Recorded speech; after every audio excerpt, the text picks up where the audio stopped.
Good afternoon. Welcome. Welcome to the celebration of the anniversary of the 1961 Australian Grand Prix. Famous for a number of different things. Famous because it was the second race meeting that was held at Mallala, the first being held about 6 weeks earlier to make sure that you could hold a race meeting at the circuit. One of the things that's just, I'm going to talk a bit later about spectators, but I'll mention something right now. They were very disappointed about the number of spectators that attended on Bank Holiday Monday, the 9th of October 1961. Can somebody tell me how many spectators were there? 20,000. No. 15. Who said 15? You're all right. 15,000. Why and to what did they attribute the low number of spectators? Weather? No publicity. Weather. Thanks, Jeff. The weather. It was over 90 degrees Fahrenheit. So there you go. Tony Parkinson, thank you. So I welcome. It's delighted to see. I think we have two drivers here today that actually competed at the event. Somebody said to me earlier that the Zephyr Special's not here, and it's not. It's out the front. So please be aware, as is Jim Scammell's, John Ellis. I'm not quite sure who owns and does what and whatever, but the Gagan Ellis Charger is out the front. Chris's MG is looking very sick compared to a much nicer TR6. I wonder whose that is. Well, yes, unfortunately the TR6 is not period.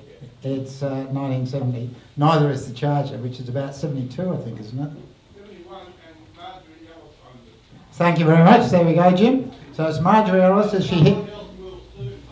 Oh, here we go. Thanks, Jim. So the format of this afternoon is that obviously I'm going to give you a welcome. I've got to start with the usual health and safety briefings and that sort of stuff. So from a COVID point of view, I hope everybody has either scanned in or filled the piece of paper. From a mask wearing point of view, you've got to be wearing a mask unless you are seated, eating or drinking. The emergency exit is behind us there, behind us here. The assembly points on the front lawn, but if you do go on the front lawn, please don't scratch any of those cars that we've just spoken about. Toilets are up the hall on the left, and the defibrillators on the wall. And I reckon I said it properly. So I've been learning. So we've just said the bar is open. We know that. The nibbles on the table, I'm not quite sure about that one, Graham, but we've had the barbecue here, and I think Frosty put a call out a little while ago if anybody wanted any more. That's it. We're going to go through that.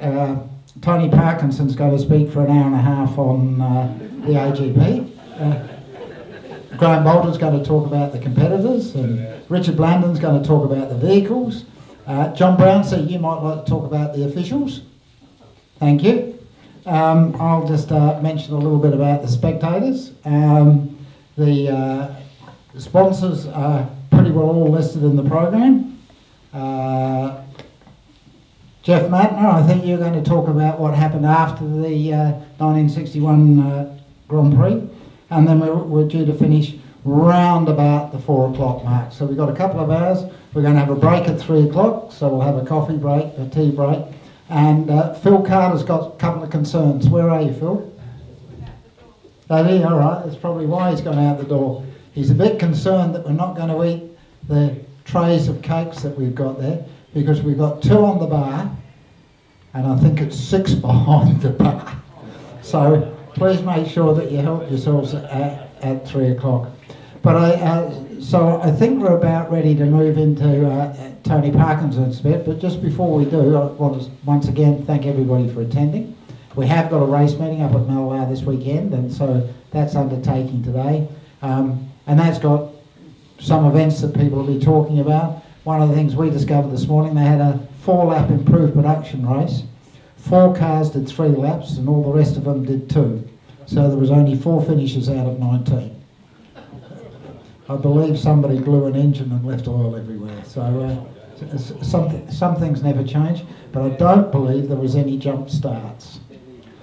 So I think that having welcomed you, having gone through the OHS, having gone through a little bit of a brief of what it's all going to be about, Tony Parkinson.